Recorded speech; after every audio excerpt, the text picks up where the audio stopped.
Gente, a gente tem dados, assim, alarmantes em relação à diabetes. E que a gente...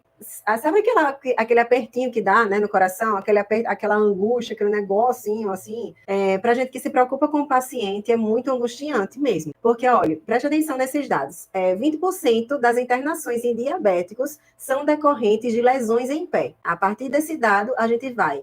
Estima-se que 30 a 50%, olha só, 30 a 50%, né, os pacientes diabéticos que realizaram uma amputação, eles vão ter uma nova amputação. Eles irão requerer uma amputação adicional dentro até de 1 a 3 anos. Olha só que dado difícil da gente lidar. Fora que 50% deles morrerão dentro de 5 anos após a primeira amputação. E a gente sabe, gente, a cada hora, 3 pacientes são amputados no Brasil. A cada hora. Ou seja, isso dá uma média, né, de aproximadamente 80 pacientes por dia que são amputados. Desses 80 pacientes que são amputados, não são todos os pacientes que eles são diabéticos, não são amputações por pé diabético, mas mais da metade de pacientes são diabéticos, dessas amputações. A gente não tem essa noção. A gente só sabe que a gente atende muito paciente diabético. E a gente está cada vez achando mais normal. A gente vai atender o paciente aqui, e no outro paciente que a gente vai atender também é um pé diabético, o outro também é pé diabético, o outro também tem diabetes. E a gente vai achando isso normal. Porque acontece muito, acontece com frequência, e a gente vai tratando dessa maneira. Muitos enfermeiros têm medo de cuidar dessas lesões. Tem medo, mas sabe por quê? Não conhece o paciente de forma holística. Se você conhecer o paciente de forma holística, você não vai ter medo de cuidar, porque você vai saber o que realmente está acontecendo com o paciente. Isso é muito importante, minha gente, muito importante. Sabe por que a gente tem medo? A gente tem medo do desconhecido. A gente tem medo de chegar para o paciente não evoluir, o paciente começar a regredir, né, essas feridas, porque acontece com frequência. A gente pega uma amputação, assim, é um tratamento de pós-amputação. Aí a gente pega e aí vai lá, vai atender o paciente, quando vê, tá necrosando de novo, e você tá colocando hidrogel, tá colocando tudo que você pode colocar nessa ferida, papaina, e não acontece nada, ela continua necrosando. E aí você tem medo, por quê? Porque vai que acontece isso, e eu não consigo ajudar o paciente. E o meu resultado não vai ser eficaz, né? Porque eu vou atender o paciente diabético, e aí depois eu não vou conseguir tratar, né, a ferida dele. E muito do medo é isso, a falta do conhecido, né? O desconhecer o processo é que faz a gente ter medo de várias coisas. Então, o que mais a gente tem medo é justamente do desconhecido. Quando você conhece o porquê que está acontecendo tudo aquilo, por que o paciente está de novo com isquemia, por que está necrosando ao invés de estar melhorando, ou por que tem uma hiperkeratose ali que não fecha de jeito nenhum naquele mal perfurante plantar, aquele pé está lá, 1 ano, 2 anos eu estou tentando tratar e não fecha de jeito nenhum. O porquê que está acontecendo isso? Vocês precisam entender e conhecer, né, todo o processo. Estou dizendo que conhecer, quando você conhece, você sabe o que é hiperkeratose, você sabe quais são as causas da hiperkeratose. Você vê uma ferida, que a ferida está lá com tecido de granulação, um mal perfurante plantar, que já foi de um diabético que pisou em alguma coisa, em algum prego, né, em alguma pedra, e abriu aquela lesão ali que ele não sentiu nessa pisada, porque o diabético já tem neuropatia sensitiva, né, neuropatia motora, neuropatia sensitiva. Então, quando ele tem essa neuropatia, ele vai diminuir a sensibilidade dele. Aí aconteceu ali aquela ferida, e aí quando você vai olhar a ferida, vai dizer, eu não entendo porque não tá cicatrizando, tá com tecido de granulação. Por quê? Porque a gente é acostumado a olhar somente o tecido do leito da ferida. A gente vai olhar o tecido e vai ver se tem grande quantidade de exudato, pouca quantidade de exudato, e não olha mais o restante. Não olha ao redor da ferida, não olha as bordas da ferida, não olha nada. E aí, quando a gente olha assim, aí tá o paciente 2 anos ali com aquela lesão pequena, baixo do pé, e não cicatriza de jeito nenhum. E o que é que tá acontecendo com essa ferida? Porque ela pode estar com hiperkeratose ali, e eu nem sei que tá com hiperkeratose, ou talvez até saiba que tá com hiperkeratose, mas eu faço desbastamento e não funciona. Volta a hiperkeratose.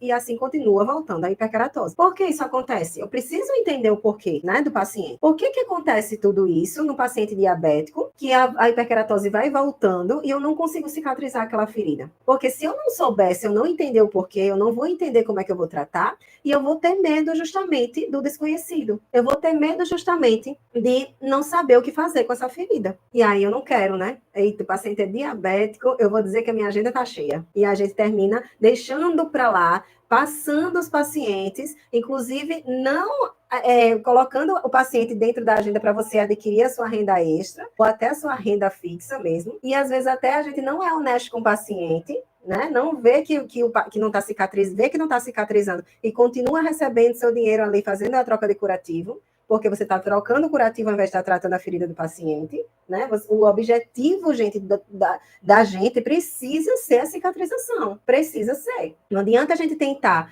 fazer um arrumadinho aqui, trocar um curativo aqui e achar que está funcionando, ou fingir que está funcionando e dizer ao paciente que está funcionando, né? A gente não vai fazer isso. Então, todo o processo do diabético é sim diferente, é sim. E a gente precisa colocar nessa realidade esses dados, para poder a gente se sensibilizar. E por que, Lavínia, assim, tantas amputações acontecem isso? Por que o paciente diabético, 5 anos, esse dado tão importante, 5 anos após a primeira amputação, ele pode ser que ele morra, né? Pode acontecer a morte desse paciente.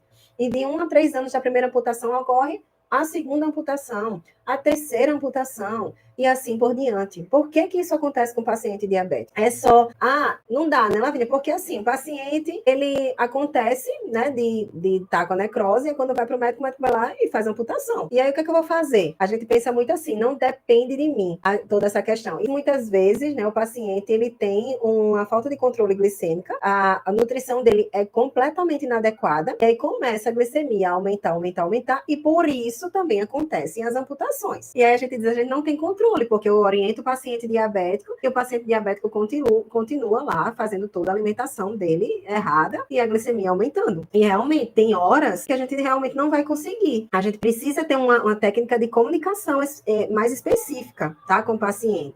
Mas são pacientes difíceis, sim, são pacientes de difícil cicatrização, sim, porque são pacientes que eles vivem a vida inteira, que não era para ser, gente, porque a vida inteira eles vivem acostumados com a doença. E o que acontece? A gente lá atrás, lá na saúde básica, a gente já deveria estar fazendo prevenção desse paciente, né, diabético, demonstrando para ele todos os cuidados que ele pode ter com o pé e todas as complicações que ele vai ter se ele não cuidar desse pé, porque é essa a questão, tá? Então, o paciente chega diabético lá na unidade básica, no PSF, e a orientação é, utilize calçados adequados, não ande descalço, utilize calçados e cuide da alimentação, não pode comer nada com açúcar. E aí o paciente, se seguir, segue isso. Não vai seguir, avalie o seu pé diariamente, toda noite na hora de dormir. É simples, minha gente. Coloca o paciente para toda noite na hora de dormir. Você não vai deitar na cama, quando você botar os pés em cima da cama, você vai olhar o pé e vai avaliar embaixo do pé para ver se tem alguma ferida, se está ressecado, o que pode ser feito. E pega um hidratante, né, que pode ser qualquer hidratante, principalmente nesses pacientes que eles são mais humildes, né?